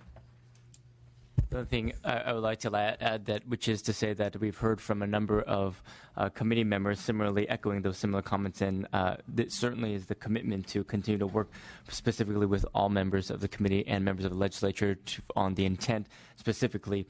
I think we all want the same thing in the hand for consumer protection and ensuring that all individuals within the state of California have access. Great. And again, we know again that this transition's already taken place. Just looking at the over 5 million VoIP customers and less than 1 million landline customers, so we know that they're already making this choice. So obviously, we want to make sure that those who've chosen not to make that choice have some reasonable alternatives. So really appreciate your consideration as you move this bill forward. Thank you, Mr. Garcia. Thank you, Mr. Chair. I would like to encourage the author and the proponents of the bill to work with the opposition. They've made some excellent points that are reflective of some of the concerns that are coming from my district, a very rural district of California. And I know the statistics, the numbers that have been presented by the proponents of the bill clearly indicate that there is a decline in the landline usage. But, and I don't mean to be funny about this, but, we asked the people calling our district office and the capital office if they were calling from a landline or a cell phone, and the majority of folks were calling from a landline, right? And so again, recognizing that the numbers are declining in our district and throughout California, it tells me that there is still significantly a large amount of people in our area that are utilizing landlines. My concern is that the alternatives are few to none in rural parts of California. And the fact of the matter is that, the infrastructure to go into IP networks, it becomes a big challenge, right? And so those alternatives become, once again, I'll repeat, few to none. At the same time, when we're talking about alternatives, are we talking about evaluating the overall cost, the overall type of service that is going to be provided? I mean, those are things that I think are important to a community that is economically distressed. Imperial County, 21% unemployment. And so, again, those options are extremely important. And so I've not made a decision if I'm going to go up on the bill or not, but I'm going to continue to hear some of the testimony and hear some of the questions at this time. And so thank you for just hearing my comments. Okay, Mr. Dahle, followed by Ms. Eggman. Thank you. Really quick, I happen to represent the largest assembly district in the state of California. It's very mountainous. I have very poor cell service. I have a landline. I have very poor internet services. I won't be supporting the bill today. I'm very much concerned about the fact that, say this transition takes place and then it gets sold off to a subsidiary company and they can't quite do it, and then they go bankrupt and our guys are stuck out there with no services. So I'm a little bit leery about this process, and I think it needs to be vetted a little bit more and maybe scrutinized a little bit better for those areas of the state who right now do not have cell service and have poor even landline services in some cases. Ms. Eggman. Thank you, and I apologize. I wasn't here to hear all the testimony. I was chairing another committee. So I apologize in advance if the questions that I have already been answered. And I think I heard Mr. Ting asking about, is 120 days enough time? And I mean, anybody who sits on this committee has heard the PUC say we can't do as much as we're asked to do now. So if they're going to be reviewing all of this, then I wonder if they have the capacity. It doesn't sound like they have the capacity for a lot of things that we ask them to do. So I have that concern. And then also with what Mr. Ting says, that they have 30 days to file a petition. What then? If the PUC doesn't have time to get to it or doesn't have the capacity to get to it, then what is the process for those people? And under current law in California, as I understand it, the Internet is not regulated. So if we're going to an Internet-based phone system, then who does the regulation for that? And I also have some remote areas where there is no cell service. There's no cell service out in areas of the Delta. And so then, what are the options? And maybe you already talked about this, but what will the outreach program be to people that you have to go out and say, if you don't let us know within 12 months, then, you're not going to have your phone anymore. What will that outreach look like to those sometimes very remote places that you can put as many things on TV or as you want, but some people just don't get it. So does the PUC have capacity to do these hearings? Who's going to regulate the Internet-based services? And what kind of outreach will be in place to contact people? If I can address that, Assemblywoman, thank you. First, I'll attack the question about rural coverage. If in fact you have no cell phone coverage and very little internet coverage in your area, then your POTS line must stay connected. And in fact, I think the beauty of the policy that the author has created is really an incentive to deploy advanced technologies to your area, because unless and until an advanced service is deployed to you, then POTS service remains nothing, and it cannot be disconnected. So it actually creates an incentive for advanced services to be deployed to your area. As with respect to regulation of internet services, it's the policy of the state for the last 3 or 4 years that the internet would be unregulated as a way of encouraging investment in these areas. I think that as new technologies become deployed, in fact, we heard last night that Facebook is announcing that they want global connectivity within a number of years. So there's iterations of technology that's going to come and we think satisfy and compete for customers as we see the years pass. And I think that clearly this competitive landscape is one where we're going to see a lot of activity.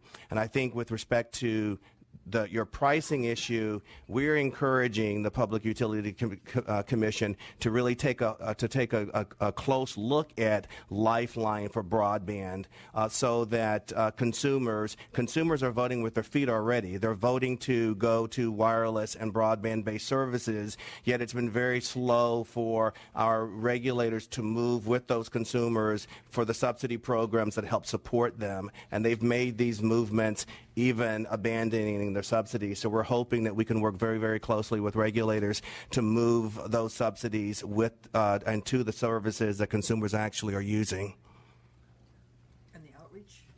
The outreach. The outreach under the terms of the legislation is a 2-year outreach that we believe is can be quite robust, and the intent is to educate consumers about the benefits of the transition. Interestingly enough, there's been discussion about the rural areas and some of the far suburban areas. As we look at the deployment and the concentration of POTS services around the state, the wire centers with the highest concentration of POTS customers are actually Pacific Heights, San Francisco, and Beverly Hills, California. And we believe that those have the highest concentration of POTS customers in the state. So there's going to be a focused effort on educating consumers about the benefits of the transition, the realities of the transition, and it's not simply a bill insert. I think we're going to be in the community and working with nonprofit organizations to make sure that we get the message out in language as well. Okay, and I just want to interject one quick. I saw the members of the opposition jonesing, chomping at the bit to answer some of these questions, and I know that one of Ms. Eggman's questions was directed towards the opposition, so I'm just going to give you a chance to briefly address some of these. Well, if I could, mine was actually, Mr. Chairman, the question that Assemblymember Chavez asked about jobs. I just wanted to respond to the answer. And briefly, we have a long history as bargaining with the company, and we have transitioned through major technological advancements and seemingly always had the ability to take care of our members and get them transitioned to the new technology. This is the first time, however, they have not identified to us what we need to be trained into. We have asked. We have members that will, their jobs will go away due to technological advancement. Just real quick, a service rep as an example. Today you may call, tomorrow you may go on your internet and pick from column A, column B, column C. So those people that are replaced, what is going to happen and how can they become competitive in the environment going forward? We have yet to receive anything from the company to let us know about that. People that are directly affected by the technological change, what training do they need to be going through? We have yet to have that identified. We are currently in bargaining with the employer, and our contract expired midnight Saturday. On the table is still no employment security commitment, which we have had for numerous years. So it is a very serious issue and is not addressed in this bill, and I don't believe it's addressed, and it can't just be addressed by a comment. It needs to be addressed fully and carefully crafted in this bill. Okay. Any other questions or comments? Mr. Hernandez. Thank you, Mr. Chair and members. I don't think anyone in this room is opposed to technology, but we know that technology moves the industry into different places. I believe it is important that workers are included in the conversation regarding advancing technologies and the training and the transition to new opportunities so that we can all move together in a positive direction. In the past, I've kind of been on this committee for a while here. Assurances have been made to workers about jobs and retention, but they've not materialized. It is important to me that the worker protections are included in legislation like the one before us today. Unfortunately, it sounds like that didn't appear in this proposal. The Communication Workers of America reported to me that when they went to the sponsor and asked to discuss this issue and were assured the bill would provide protections, I've had a chance to read this bill. The bill in print does not include these labor protections. These actions are not indicative of productive conversation that needs to occur prior to a large shift such as the one proposed by this bill. Despite promises and assurances that have been made about job losses and job creation, I continue to have CWA members in my office talking about massive job losses, call center closures, and jobs moving to Texas. And it's happening in and around my district today. One local told me that the membership they represent has fallen from 4,500 members to 1,500 members. And this is all just within the last few years. This is post-VoIP, post-DIVCA. So we've seen this play out in the major telecom overhauls, again in VoIP and DIVCA, and in both situations, workers were not benefited from it. They were burned by the industry. We're being asked by the sponsors to take them on good faith when, as I've explained before, we have had promises and we've had assurances made about job loss that have not been kept. I was actually inspired by something my esteemed colleague, Assemblywoman Cristina Garcia, stated last week on a bill up in Natural Resource Committee. When she stated, we've all had a lot of good faith promises over the years that haven't been fulfilled. Well, at this point, I join with her. I'm just out of good faith right now at this point. I share the sentiment when it comes to this bill. I'm out of good faith, especially when workers have not been a partner in developing this proposal. Therefore, I'm not comfortable in voting for a bill that hasn't included labor as a partner that will be impacted clearly by this legislation. The people of our state, and I think this is something we have to understand really loud and clear, the people of the state lend to supporting a multi-billion-dollar industry in form of fees and taxes to facilitate the success of AT&T in the telecom industry. So it seems only fair that the money being used for jobs in California, that the resources, the success, be recycled back to fueling jobs here. What I'm seeing more than anything is jobs being exported out. Yet Californians are supporting this tremendous economic success here for AT&T. We want to keep the jobs here. We need to protect the jobs here. This model of exporting jobs out of state, potentially out of country, is the wrong way for us. And I know that most Californians would agree that if we're making the dough here, we're making the money here, let's keep the benefit here for the people that are supporting this great industry here in California. But there's got to be a partnership with the people who every day get up early, work long hours, and invest their times and their lives to the mutual success of the company. This bill does not have anything in language that assures and guarantees that for me, and for that reason, I can't support this bill at this time.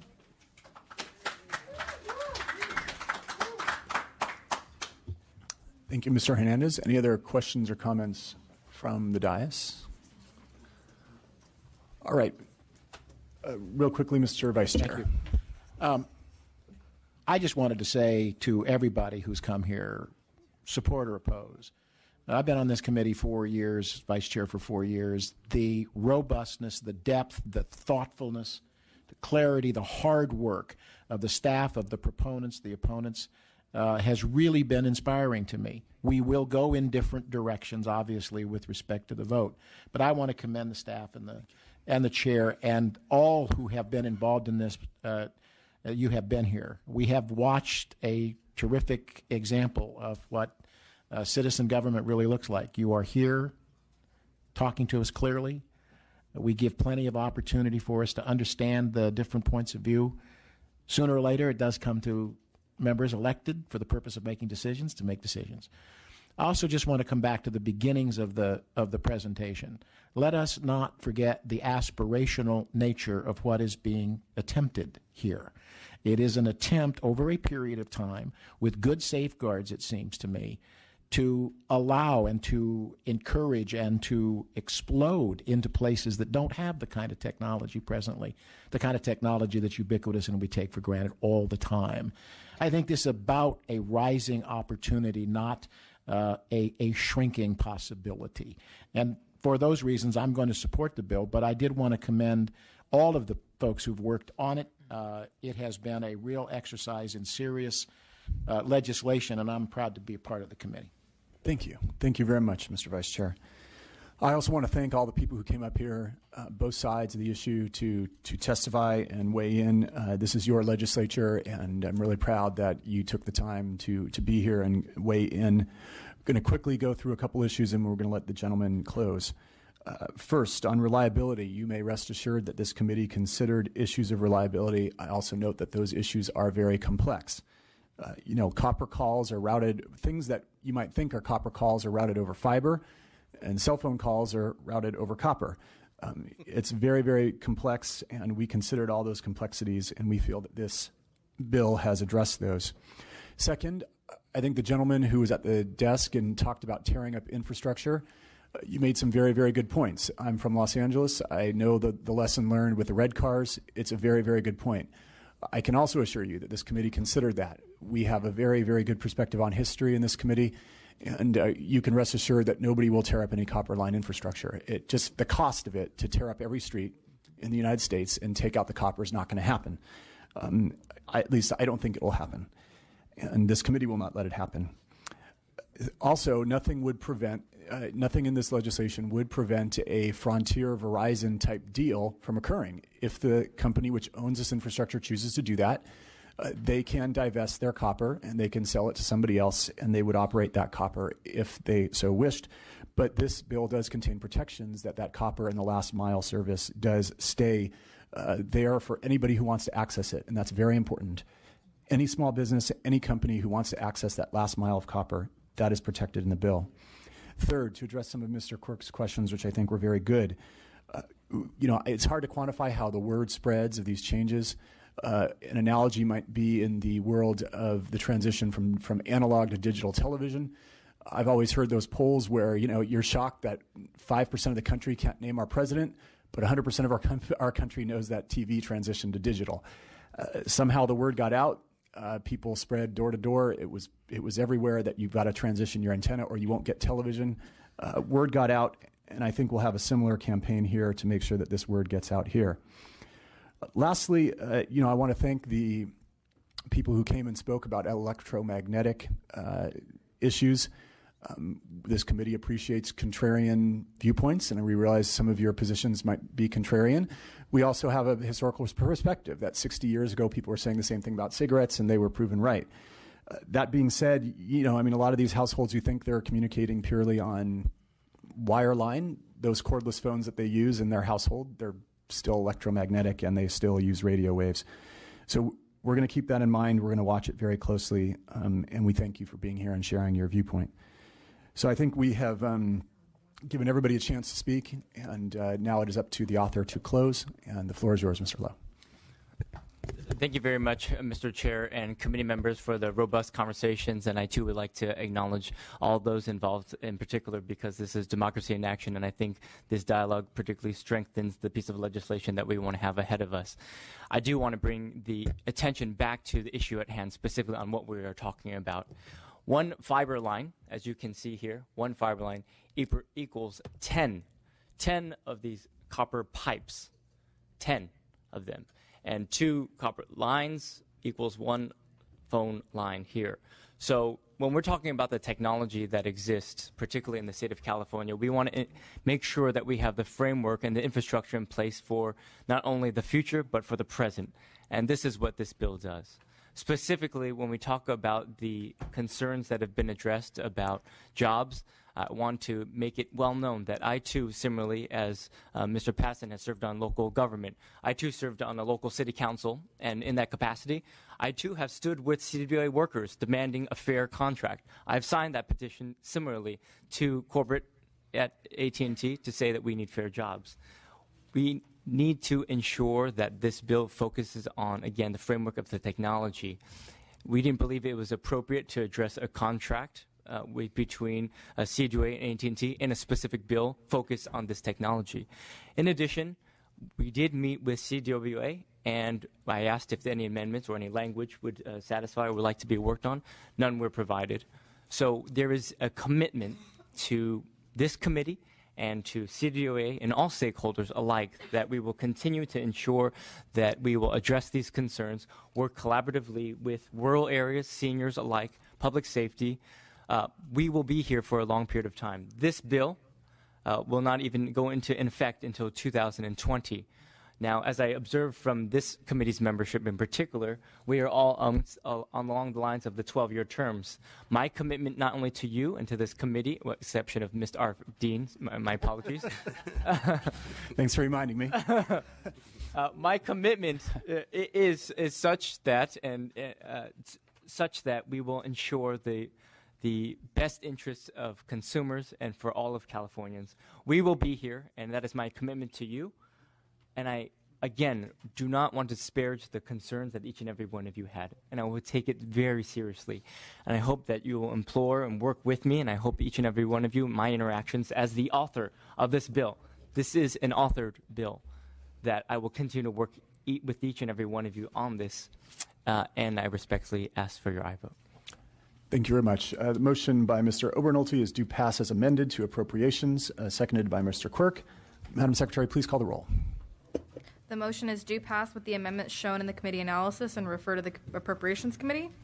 Gatto? Aye. Gatto, aye. Patterson? Aye. Patterson, aye. Burke? Aye.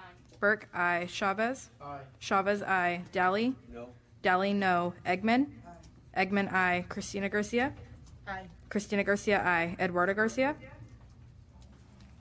Hadley? Aye. Hadley, aye. Roger Hernandez? No. Roger Hernandez, no. Obernolte? Aye. Obernolte, aye. Quirk? Aye. Quirk, aye. Santiago? Ting? Aye. Ting, aye. Stone? All right, that bill has passed. We will hold the roll open for add-ons and other such things.